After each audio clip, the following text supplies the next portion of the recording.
and talk a little bit about the rhythm now.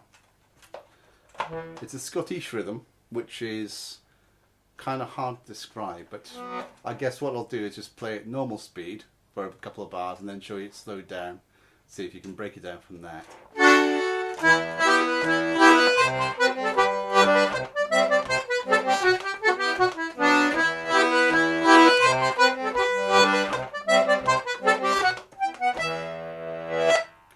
Okay, now we'll slow it down.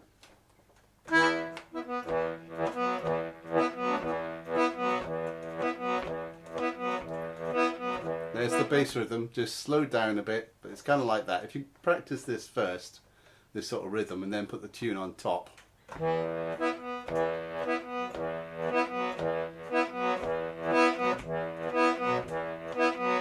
So I'm going out,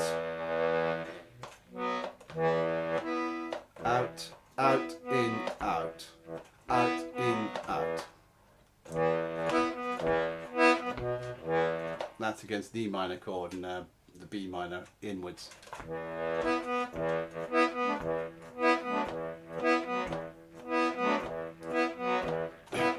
That's the basic rhythm.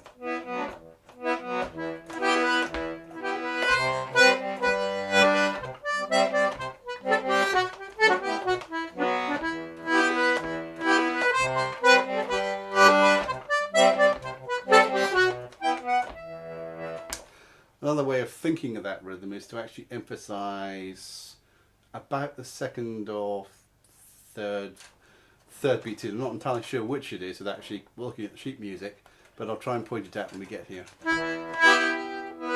So it's the kind of note that leads off the first note.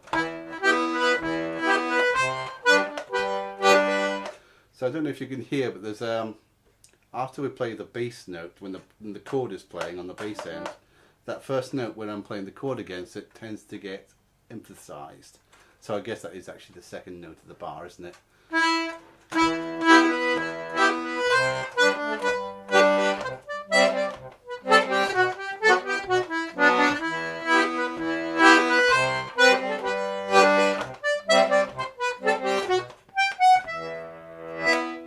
Yeah, so we're emphasizing that chord, we're emphasizing the offbeat basically, aren't we?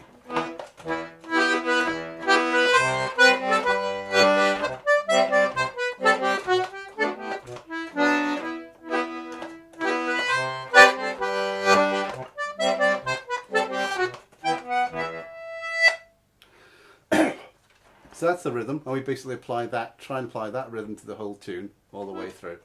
So a little bit quicker than that for Scottish speed, which would be about.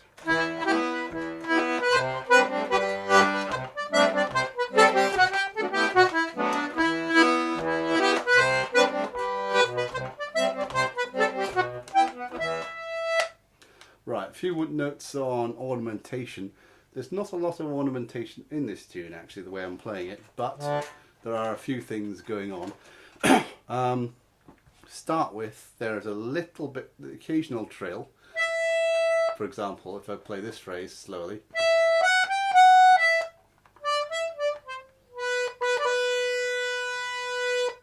Occasionally you'll hear a little trill like that. If I land on that's the fourth note on the inside row, which is the B on the treble end. Sometimes I just I play a little quick burst of D against it. So instead of just playing, I'll go. And that's done with the first and second fingers in this case, so sometimes I do it with the second and third fingers. So becomes, which slowed down is. Okay, so that's one trill that you see sometimes when I'm playing it. Another one that comes in is. Now that one's on the pull, same idea, and that is instead of just playing a straight A on the treble, and that's third button on the inside row on the pull. I'm not just same trick, just a quick touch of the button above it. So instead of just playing A, I'm playing A, C, A. So So if you hear that trill, that's what it is. It's A, C, A. So you have B, D, B, and A, C, A. And occasionally you might hear a similar sort of thing going on E to G to E on the outside row.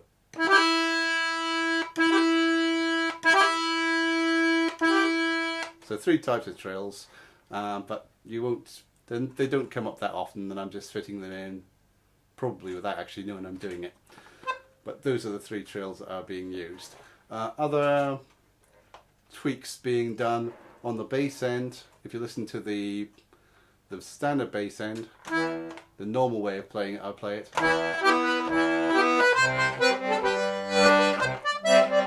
So that was where that went: E minor, C, G, C. Now what I've actually got there as well is, instead of just going from G to C, there's what I call a jumping chord into B, but I'm only playing the B bass note, not actually the bass chord. So instead of going, I'm going. Okay, so you've got a little lead into the phrase, which gives that funky bass line, and it goes like this.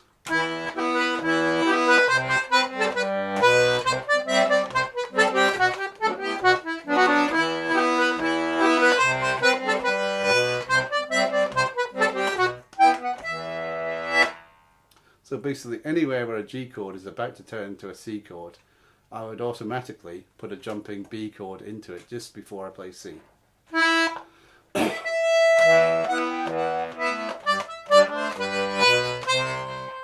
So it's, again, in the B music, there's a place there where it fits in nicely too.